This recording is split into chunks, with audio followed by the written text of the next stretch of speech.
నిర్ణయం తీసుకోవడం కోసం ఇక్కడికి మీరందరూ ఇచ్చినందుకు మీ అందరికీ హృదయపూర్వక ధన్యవాదాలు తెలియజేస్తా ఉన్నాను. ఎందుకు ఇవాళ ఎన్డీఏ కూటమికి ఓటేయాలి, ఎందుకు జగన్మోహన్ రెడ్డిని ఇంటికి పంపించాలి అనేటువంటిది మనం ఒక్కసారి ఆలోచన చేస్తే,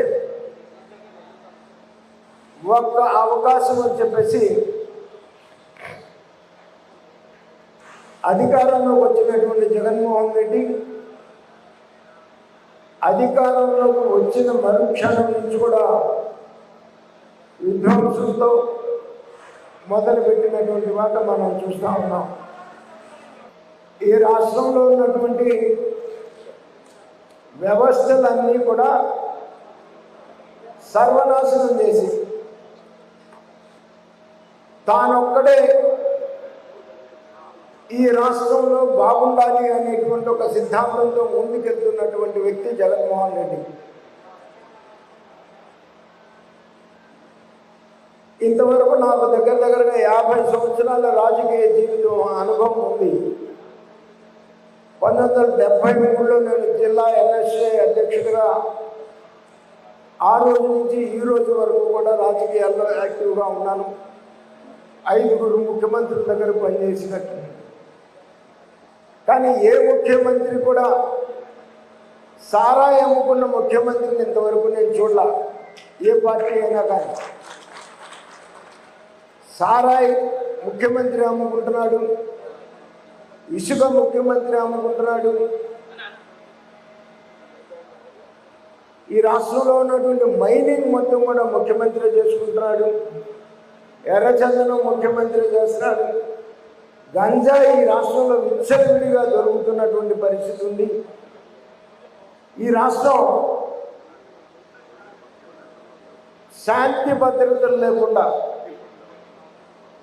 అన్యాయం జరిగినటువంటి వాడు న్యాయం కోసం ఎక్కడికి వెళ్ళాలో తెలియనటువంటి పరిస్థితిలో ఈ రాష్ట్రాన్ని తీసుకొని వెళ్ళి ఎవరైనా ప్రశ్నిస్తే వాడిని తీసుకెళ్ళి జైల్లో పెట్టుకున్నటువంటి మాట మనం చూస్తూ ఉన్నాం. ఇటువంటి నియంత పరిపాలనకు పనికిరాడు. అందుకని పవన్ కళ్యాణ్ గారు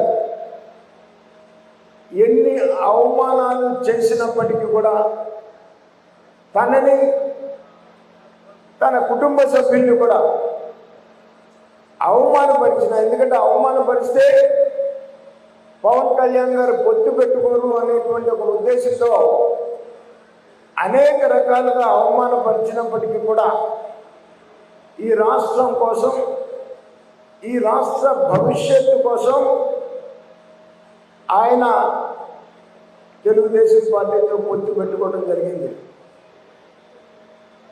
నేను కూడా మొదటి నుంచి కూడా నేను అమరావతి రాజధాని కోసం ఫైట్ చేస్తూ ఉన్నాను. కాంగ్రెస్లో ఉన్నప్పుడు కానీ బీజేపీలో ఉన్నప్పుడు కూడా ఈ రాష్ట్ర రాజధాని అమరావతి ఉండాలి అనేటువంటి దాని మీద ఫైట్ చేస్తూ వచ్చాను. నాకు అనేక రకాలైనటువంటి ఆఫర్స్ ఉన్నప్పటికీ కూడా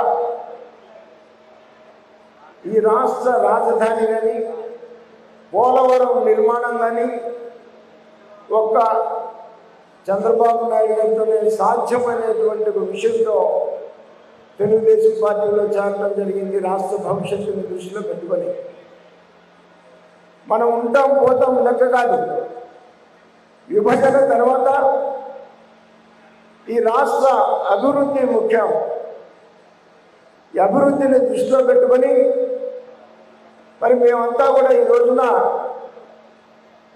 తెలుగుదేశం పార్టీ చంద్రబాబు నాయుడు గారి నాయకత్వంలోనే ఈ రాష్ట్రం బాగుపడుతుంది అనేటువంటి ఉద్దేశంతో పవన్ కళ్యాణ్ గారు కానీ మరి వాళ్ళ మోడీ గారు కానీ ఎన్డీఏ కూటమిగా ఏర్పడి ఈ రాక్షసుని ఈ రాష్ట్రం నుండి తరిమేస్తేనే కానీ ఈ రాష్ట్రానికి భవిష్యత్తు ఉండదు, దీనికి కుల మత పార్టీలు అనవసరం.